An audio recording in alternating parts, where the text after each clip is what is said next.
Hello everyone, welcome back to my channel. So this video I'm basically making for one of my subscriber who has written so many comments to explain about third and fourth fifth units from power system analysis. So this is the third unit. Here I'm giving you the whole brief notes about the complete third unit. Okay, if you just see these videos, I think 2 or 3 videos in this third unit, okay, back to back videos, so you will have an overview of the whole third unit. Okay. I think I have covered each and every topic from this unit. I hope that will be useful to you. And yeah, give me some time. I know exams are going on, but still I'll find some time and make fourth and fifth units as well. So this is about third unit. Okay, please check this video. I hope this is useful. Thank you. This is a power system 2 or power system analysis, unit 3. So the chapter name is per unit representation of power systems and traveling waves on transmission line. Okay, so in transmission line, how the power will be represented, and how the traveling waves are formed in transmission line. That's what you're going to learn in this chapter. Okay, so see, first thing is we will be always representing the generator values and everything in some unit form, right? So that unit form can be represented in two ways, either per unit or percent method. Okay, so what are the advantages why we use this per unit method over than this percentage method is, that's what the difference we will see here. All right, so see, what is meant by this per unit method is nothing but the product of two quantities expressed in per unit, okay, should be expressed in per unit itself. That means, see, the per unit of voltage, suppose if you're taking voltage values, so actual value of voltage by base value of voltage. So if this is in per unit, the denominator value also should be in per units only. Okay, so this value, the actual value of voltage whatever we are getting, and the base value of that voltage, so this will give you the value of per unit of voltage. Okay, what is this percent method? Percent means 100%, right? So see, product of quantities expressed in percent method must be divided by 100. Whatever the value is for voltages or current or anything, what you do over here is per unit value into 100. Okay, you will just multiply the value whatever you have got. Suppose 75 volts into 100. So you will convert this into a percentage form. That means you can say it as 75%. Okay, so in this way you will be representing this percent method. Okay, generally we'll be using per unit only for all our representations. Okay, next one is, see, base impedance of three-phase power systems. So what is this base impedance values? Is base impedance is always given by the letter Z.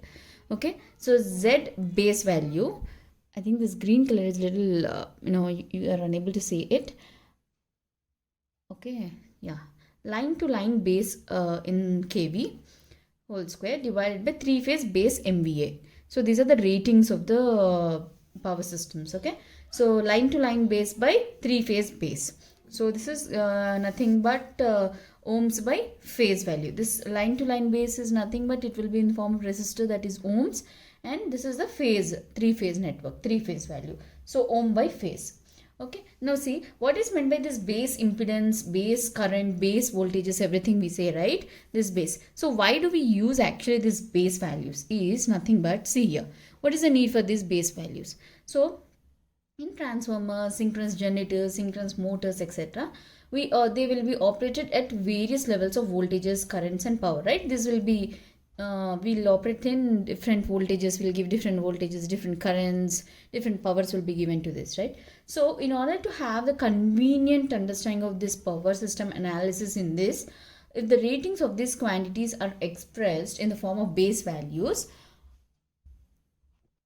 as a percent or per unit of base values, so all those values, whatever currents, voltage we are giving, if we express in terms of percent or per unit values, the base values of this base values, we can represent this. Okay, so this also, these base values what we are telling, this will make the power system calculations very simple and easy.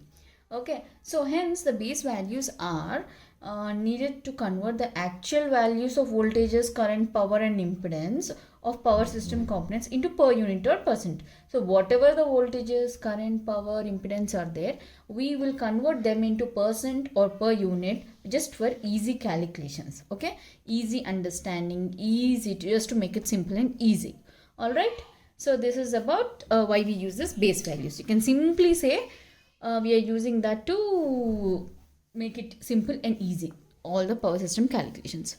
All right, so next, so what is the single line diagram? Okay, see, diagram, single line, within a single line you will draw this. So this is nothing but for easy understanding of power system diagram, anything, we will be using the single line diagram. All right, so see, the pictorial representation of power system in which various power system components are represented by their standard symbols. We are giving some standard symbols to those, and the connection between them to a transmission line known as a single straight line. Single straight line is nothing but the transmission line. So it is known as single line diagram or one line diagram. All right. So see, if there is transformer, if there is a motor, or if there is any circuit breakers, we have given some standard symbols. All over the world, worldwide, we'll be using these symbols the same. Okay, so by using these symbols and some one line between the other symbols, that is nothing but that line what we are drawing is nothing but a transmission line. Okay, for that line is nothing but called a single line diagram or one line diagram. Clear? So see, I'll just show you how it can be done. So why we are using single line diagram is, like I said, to reduce the complexity and confusion. Three-phase network is represented using one line diagram. All right, so see, yeah, so see, suppose this is some anything like Y or delta, this can be generator or transformer. Okay, you can name it. So suppose if this is there, okay, you have grounded this. Okay, now this is 1 and there is one circuit breaker. Okay, we are calling this 1 and 2 as generators. All right, and this is circuit breaker. So, and the circuit breaker, this is a transformers. We know the symbols of transformers, right? Transformers will have two windings. The transformer, circuit breaker, A and B. So these are A and B are loads. So immediately when nothing is given to you and they'll give you something diagram like this, you can just tell out from this. Always this rectangle shape will be circuit breaker. All right, these windings will be having for a transformer. You know, secondary winding, primary windings will have, right? Similarly, if you see this diagram, you have to say this is a transformer. All right, Y or delta connections, you can call it as a generator or transformer. Okay, next, generator. Okay, next, this A and B are the loads. Okay, so in this way, you can see this is nothing but it is little bit easy to understand, right? So that's why we will be drawing in this way. So this one single line what we are drawing, this is nothing but the line, the transmission line. This is how single line diagram can be represented. Okay, just for clear understanding, in order to reduce the complexity of this power system drawings and all, we will be using this pictorial representation with the help of the symbols. Okay, next is impedance and reactance diagram. Okay, so these can be represented by any one of the following forms. Okay, these are three types. Okay, in which form this can be represented. Constant power representation. The constant power means nothing but the load power. So this is always given by S is equal to P into J of Q. J into Q.